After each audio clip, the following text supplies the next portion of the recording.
देखिएगा ये एक्सरसाइज आपका 8.1 का फर्स्ट क्वेश्चन है। कह रहा है कि एक चतुर्भुज के कोण 3:5:9:13 के अनुपात में है, तो आपको चतुर्भुज के सभी कोणों को ज्ञात करना है। तो देखिएगा इसको हल करते समय ये चीज ध्यान में रखना आपको कि कोणों के अनुपात आपको ज्ञात है, कोण नहीं ज्ञात है। तो हम क्या करेंगे, हम सर्वप्रथम मान लेंगे कि माना चतुर्भुज के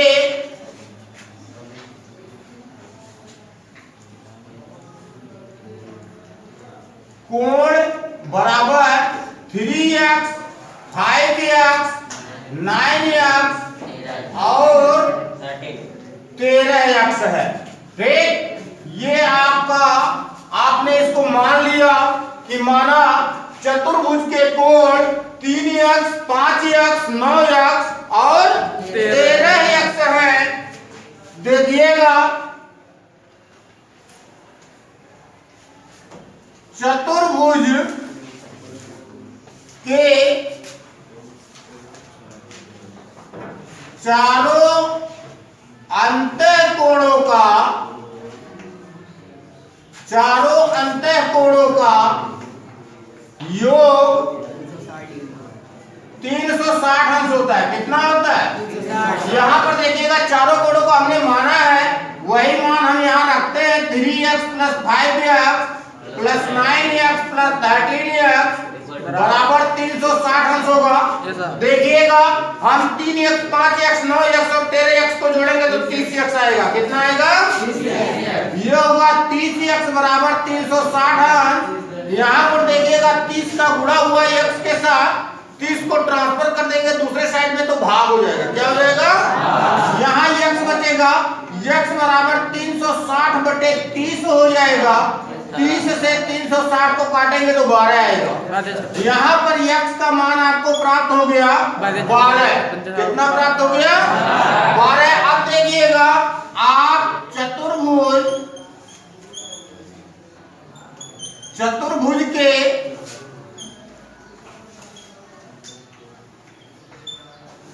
चारों अंतः कोणों का मान, हमको मान ज्ञात करना ना कोणों का। अब जब x का मान हमको प्राप्त हो गया तो चारों अंतः कोणों का मान हम अलग अलग ज्ञात कर सकते हैं। इसमें पहला मान आपका था 3x यानी कि 3 × 12 यानी कि 36 अंश। दूसरा कोण था 5x यानी कि 5 × 12 यानी कि 60 अंश। तीसरा कोण था 9x यानी 9 × 12 यानी 108 अंश। इसी प्रकार से 13x चौथा कोण था, 13 × 12 होगा यानी 156 अंश। इस प्रकार से चतुर्भुज के चारों कोण आपको प्राप्त हो जाते हैं। आगे देखिएगा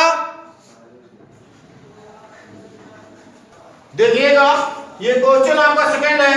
कह रहा है यदि एक समांतर चतुर्भुज के विकर्ण बराबर हो तो दर्शाइए कि वह एक आयत होगा। तो देखिएगा अगर मान लीजिए कोई समांतर चतुर्भुज ABCD है, अगर मान लीजिए कोई समांतर चतुर्भुज ABCD है और कह रहा है कि इसके विकर्ण BD बराबर है विकर्ण CD के, तो देखिएगा आपको रिप्रेजेंट करना है कि यह एक आयत होगा यानी इसका प्रत्येक कोण 90 अंश होगा। प्रत्येक कोण 90 अंश होगा। तो देखिएगा क्या दिया है, इस चीज को आप लिख सकते हैं। दिया है में देखिएगा समांतर चतुर्भुज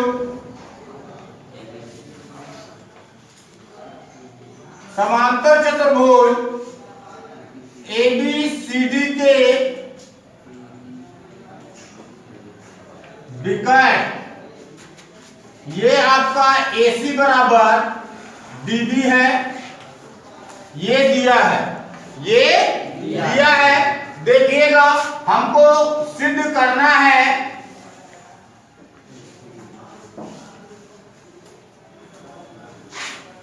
सिद्ध करना है कि समांतर चतुर्भुज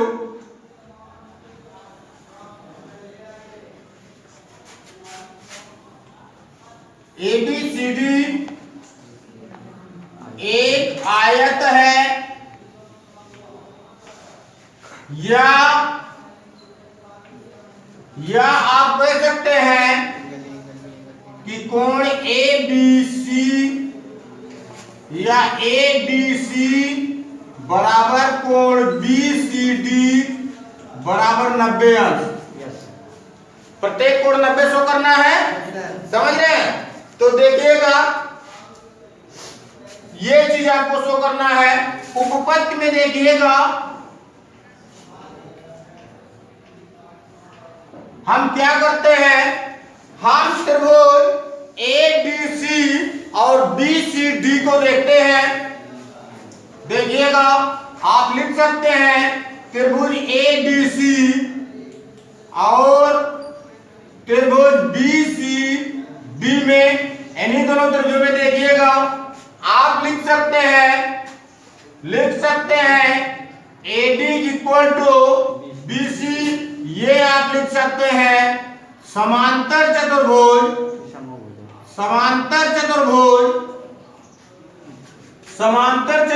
की समभुजा। ये आपका समांतर चतुर्भुज की समभुजा हो गई। आगे देखिएगा आप लिख सकते हैं AC इक्वल टू BD, ये दिया है, दोनों विकल्प बराबर है। और देखिएगा आप लिख सकते हैं BC बराबर CD, ये उभयनिष्ठ होगा। क्या होगा? ये उभयनिष्ठ होगा, ये दोनों में है। अब देखिएगा दोनों त्रिभुजों में हमको तीनों भुजाएं बराबर प्राप्त हो गई, तो आप लिख सकते हैं triangle ADC is congruent triangle BCD, और ये कॉन्ग्रुएंट होगा यस सर्वांग समता नियम से। भुजा सर्वांग समता नियम से ये दोनों त्रिभुज सर्वांगसम हो गए। और ध्यान दीजिएगा जब दो त्रिभुज सर्वांगसम होते हैं तो उनके संगत भाग बराबर होते हैं। तो आप यहां पर देखिएगा लिख सकते हैं कि कोण ABC बराबर होगा कोण BCD के, और ये बराबर होगा CPCT से, यानी corresponding part of congruent triangle से। देखिएगा एक चीज हम लिख सकते हैं, परंतु कोण ABC और कोण BCD सह अंतःकोण है। समझ रहे हैं? क्रमागत अंतःकोण है, क्रमागत अंतःकोण है। ध्यान दीजिएगा, इसलिए कोण ADC प्लस कोण BCD बराबर 180 अंश होगा। बराबर 180। क्रमागत अंतःकोण, जब दो समांतर रेखाओं को कोई तिर्यक रेखा प्रतिच्छेद करती है तो तिर्यक रेखा के एक ही ओर के अंतःकोणों का योग 180 अंश होता है, और उन दोनों कोणों को क्रमागत अंतःकोण अंग्रेजी में को इंटीरियर एंगल कहा जाता है। तो देखिएगा इन दोनों कोणों का योग 180 अंश होगा। क्योंकि ये कोण इस कोण के बराबर यहाँ पर हमने शो कर दिया है, तो इसकी जगह पर ये या इसकी जगह पर ये रखें तो कोण ADC प्लस कोण ADC बराबर 180 अंश होगा। ये हो जाएगा द्वि कोण ADC बराबर 180 अंश होगा, या कोण ADC द्वि को ट्रांसफर करेंगे तो 180/2 हो जाएगा। 180/2 का मान आएगा 90। अब देखिएगा जब ADC 90 हो गया तो BCD भी 90 हो गया। आप लिख सकते हैं बराबर कोण BCD। ध्यान दीजिएगा जब ये कोण 90 हो गया, ये कोण 90 हो गया, जब समांतर चतुर्भुज में सम्मुख कोण बराबर होते हैं तो इसके बराबर ये कोण होगा। जब ये 90 है तो ये भी 90 और ये 90 है तो ये भी 90, यानी कि इस समांतर चतुर्भुज में हमने इसके सभी कोणों को 90 शो किया, अतः ये समांतर चतुर्भुज एक आयत होगा। ये समांतर चतुर्भुज एक आयत होगा, क्योंकि समांतर चतुर्भुज में सम्मुख भुजाएं समांतर और बराबर होती हैं। समांतर चतुर्भुज की ये प्रॉपर्टी है कि उसके अपोजिट साइड्स पैरेलल और इक्वल होते हैं। तो ये प्रॉपर्टी आपका रेक्टेंगल में भी होता है, आयत में भी होता है। आयत में भी अपोजिट साइड्स का जो पेयर होता है वह इक्वल और पैरेलल होता है। और यह एक बाउंडेशन होता है कि रेक्टेंगल के ऑल एंगल्स 90 डिग्री होते हैं। तो चूंकि ये पैरेललोग्राम कह रहा था और पैरेललोग्राम में यह बाउंडेशन नहीं होता है कि इसके सभी एंगल 90 डिग्री के होंगे, लेकिन आयत में ये बाउंडेशन होता है। तो यहां पर देखिएगा हमने पैरेललोग्राम के हेल्प से ये रिप्रेजेंट किया है कि इसके सभी एंगल्स 90 है। अतः ये समांतर चतुर्भुज आपका एक आयत होता है, ये सिद्ध होता है। Any doubt? देखिएगा एक बार फिर से समझ लीजिए। कह रहा है ये समांतर चतुर्भुज के विकर्ण परस्पर बराबर हो तो आपको दर्शाना है कि वो समांतर चतुर्भुज एक आयत होगा। यहाँ पर देखिएगा क्या चीज दिया है, चीज को हमने रिप्रेजेंट किया है। दिया है समांतर चतुर्भुज एबीसीडी के विकर्ण एसी बराबर बीडी है, ये चीज दिया है। देखिएगा आपको सिद्ध करना है, सिद्ध करना है समांतर चतुर्भुज एबीसीडी एक आयत है, या आप कह लीजिए कि इसका प्रत्येक कोण समकोण है। ये चीज आपको रिप्रेजेंट करना है। उपपत्ति में देखिएगा जब इसके विकर्ण को हमने खींच दिया तो यहां पर देखिएगा हम दो त्रिभुज को एडीसी और बीसीडी को लेते हैं। एडीसी और बीसीडी, इस त्रिभुज को और इस त्रिभुज को लेते हैं। इन दोनों त्रिभुजों में देखिएगा एडी बराबर बीसी, ये समांतर त्रिभुज की समूह भुजाएं हैं, अतः समांतर त्रिभुज की समूह भुजाएं बराबर और समांतर होती हैं। तो यहां पर एडी बराबर बीसी होगा, समझ लें। और आगे देखिएगा एसी बराबर बीडी, ये दिया हुआ है, ये विकर्ण है। ये क्या है? ये विकर्ण है, तो एसी बराबर बीडी होगा। और देखिएगा डीसी बराबर सीडी, ये उभयनिष्ठ भुजा है। ये डीसी इधर से पढ़ेंगे तो डीसी और इधर से इसी को पढ़ेंगे तो सीडी, यानी दोनों उभयनिष्ठ है, दोनों सेम है, तो ये उभयनिष्ठ भुजा हो गई।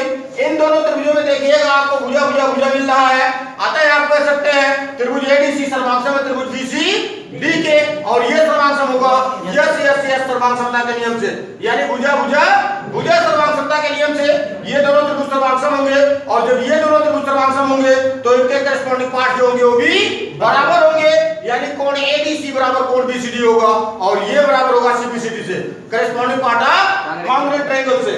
देखिएगा, परंतु आप लिख सकते हैं कोण एडीसी और कोण बीसीडी ये दोनों क्रमागत अंतःकोण है, यानी तिर्यक रेखा के एक ही ओर के अंतःकोण है। आप कह सकते हैं क्रमागत अंतःकोणों का योग 180 होता है, अतः कोण एडीसी प्लस कोण बीसीडी बराबर 180 होगा। चूंकि यहाँ पर कोण एडीसी बराबर कोण बीसीडी है तो देखिएगा एडीसी की जगह पर बीसीडी रख सकते हैं या बीसीडी की जगह पर एडीसी रख सकते हैं। तो हमने देखिएगा बीसीडी की जगह पर एडीसी रख दिया, कोण एडीसी प्लस कोण एडीसी बराबर 180, दुई कोण एडीसी बराबर 180, दुई को हमने ट्रांसफर कर दिया 180/2 हो गया, यानी कोण एडीसी बराबर 90 है। और जब कोण एडीसी बराबर 90 हो गया, क्योंकि एडीसी बराबर कोण बीसीडी है, अतः कोण बीसीडी बराबर 90 होगा। ध्यान दीजिएगा, समांतर चतुर्भुज में सम्मुख कोण क्या होते हैं? बराबर होते हैं। जब कोण डी 90 हो गया तो डी के सामने का कोण बी भी 90 हो गया। जब कोण सी 90 हो गया तो सी के सामने का कोण ए भी 90 हो गया। इस प्रकार से यह सिद्ध होता है कि यह समांतर चतुर्भुज का प्रत्येक कोण समकोण है, समूह भुजाएं समांतर और बराबर है, अतः यह समांतर चतुर्भुज एक आयत होगा।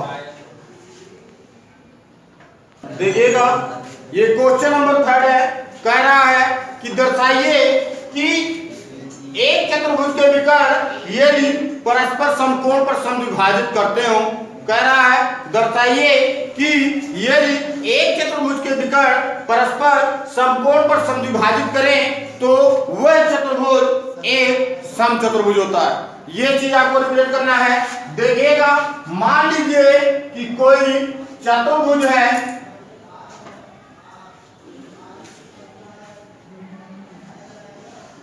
कह रहा है कि इसके विकर्ण परस्पर लंब समद्विभाजित करते हो, मान लीजिए बिंदुओं पर प्रतिच्छेद कर रहे हैं, लंब समद्विभाजित कर रहे हैं, तो देखिएगा इसमें क्या चीज दिया है, एक चीज को हम सर्वप्रथम रिप्रेजेंट कर लेते हैं। दिया है में तो देखिएगा क्या चीज दिया है, दिया है चतुर्भुज,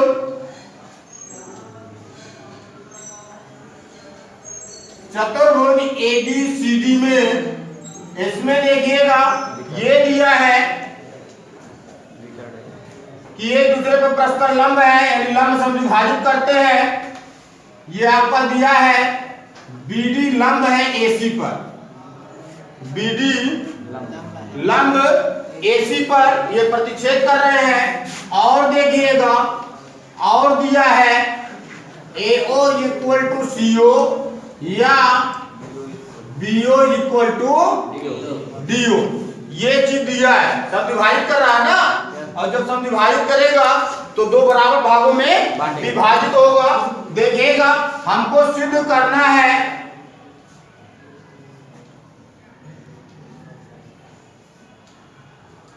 सिद्ध करना है, क्या चीज सिद्ध करना है, सिद्ध करना है कि यह चतुर्भुज समचतुर्भुज होगा। कैसा चतुर्भुज होगा?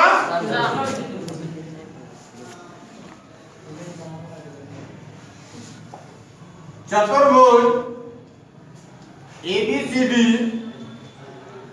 एक समचतुर्भुज,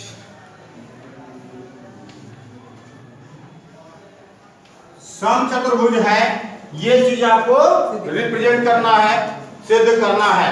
इसमें देखिएगा ये भाग इस भाग के बराबर है, ये इसके बराबर है, समझ रहे हैं? तो यहां पर देखिएगा एक चीज मैं बता दूं कि ये लंब पर एक दूसरे को प्रतिच्छेद कर रहे हैं, तो ये कोण जब समकोण है तो ये कोण भी आपका क्या होगा?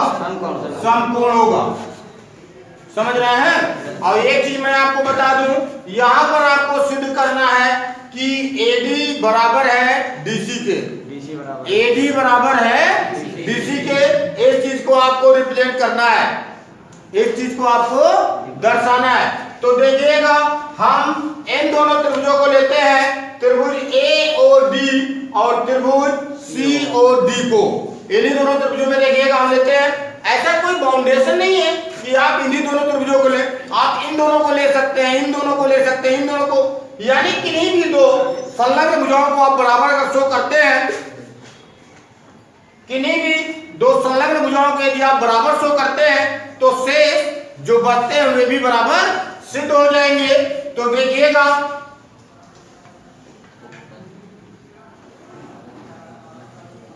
बेटा एक चीज ध्यान दीजिएगा, सिस्टमेटिक हम बताते हैं तो आप प्रयास कीजिएगा, जब भी वर्क कीजिएगा सिस्टमेटिक वर्क कीजिएगा।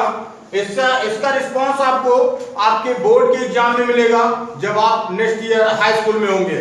तो जब आपकी हैबिट, आपकी आदत पड़ी रहेगी सभी स्टेप टू स्टेप लिखने की, तो निश्चित मान लीजिए जब आप एग्जाम में बैठेंगे तो वहां पर भी आप स्टेप टू स्टेप लिखेंगे, और निश्चित मान लीजिए कि स्टेप मार्किंग होता है, अतः आपका स्टेप सही होगा तो आपको मार्क अच्छे मिलेंगे।